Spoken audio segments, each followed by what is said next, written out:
Hey lot!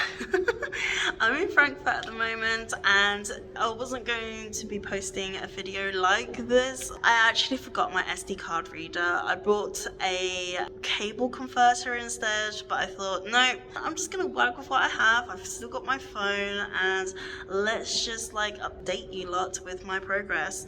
So this week I was just literally bedbound for 3 days, but within those 3 days I was like, instead of just binge watching TV, I ended up binge watching YouTube, particularly one YouTube channel called SVS Learn School of Visual Storytelling, and it's hosted by 3 illustrators, Will Terry, Jake Parker and Lee White, who are currently working in the illustration industry.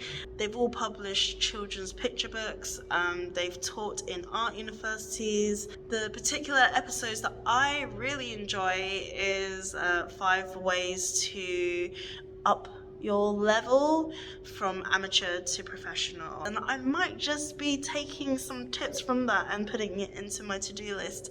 And then another episode that I really enjoyed is called Are You Too Old to Start an Art Career? Well, when I first saw it as a thumbnail in their channel, I thought, okay, yeah, I don't really need to watch that because I know the answer is no, it's not too late. But what was really interesting to see is their suggestions on what latecomers like myself could be doing in phase 1, phase 2, phase 3 to kind of work towards becoming a professional. So those are the 2 episodes that I really enjoyed, which I will also link in the description if you wanted to check it out. I keep on looking down in here because I've actually got my notes in my travel sketchbook. So one of my goals this month is to actually work on a healthy morning habit. I've heard so many people or so many art professionals being burnt out, and I'm just trying to avoid that, so I'm currently just working on my mind and body. It's not going the way I expecting at the moment. I have worked with the 2 days that I wasn't ill for the week, and I managed to do some exercise. Got myself a cup of water. The next point is my art practice. So if you're new over here, I'm currently working towards becoming a author illustrator for children's picture books, and I'm currently doing the course Fly Your Freak Flag, Find Your Creative Voice, and I'm using it as a way to just get drawing again. This week, the course doesn't actually expect us to do much. It was like a go relax, and then there's a part of me that thought, yeah, there must be a reason why they're asking us to relax. Maybe it's something to do with coming back with a refreshed brain, but the eager side of me was like, no, I want to do something, I want to draw something, so I might as well watch the next week's course, which is week 5, and start playing around. And here are the pages that I've done, and we finally get into color, which I'm so excited about because I love color. It was such a valuable lesson. To respect their course's intellectual property, unfortunately I'm not able to tell you the details of what I do, but I hope you can enjoy the pages at least. Last week I mentioned about the fear of ruining a page, especially when I've done such a nice drawing. Well, I personally think it's a nice drawing. It's just a matter of practice. Practice ignoring that feeling, practice that lowering the expectations, practice with just drawing and just enjoying that process and not worrying about, oh, this is a nice page, I don't want to ruin the spread. I think that's the perfectionism side of me creeping out there.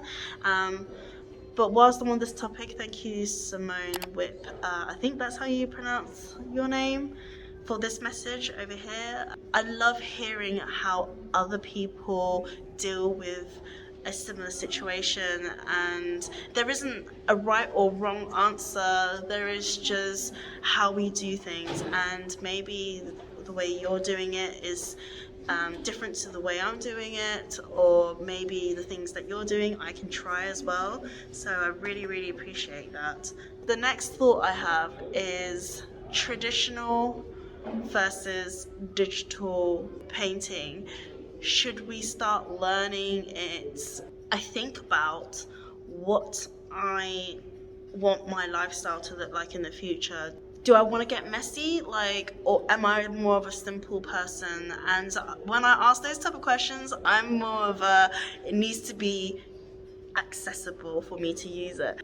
I want to start drawing out. I don't like messiness, so I think digital might help that, give off textures that may look traditional but could be done digitally.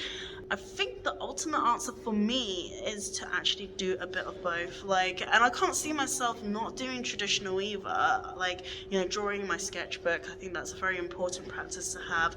Collaging and, playing with paints and just see how they naturally flow and go and merge. And I need to understand how traditional works for me to then play and master it digitally, but it doesn't hurt to play with what I have at the moment and what the skills that I have at the moment and converting it into digital. That's the thought. Here are some of the things that I have done digitally in the past. This is a sketch that I have done a couple of days ago when I had this thought. If you are planning to do digital, do you feel that we need to start traditional first?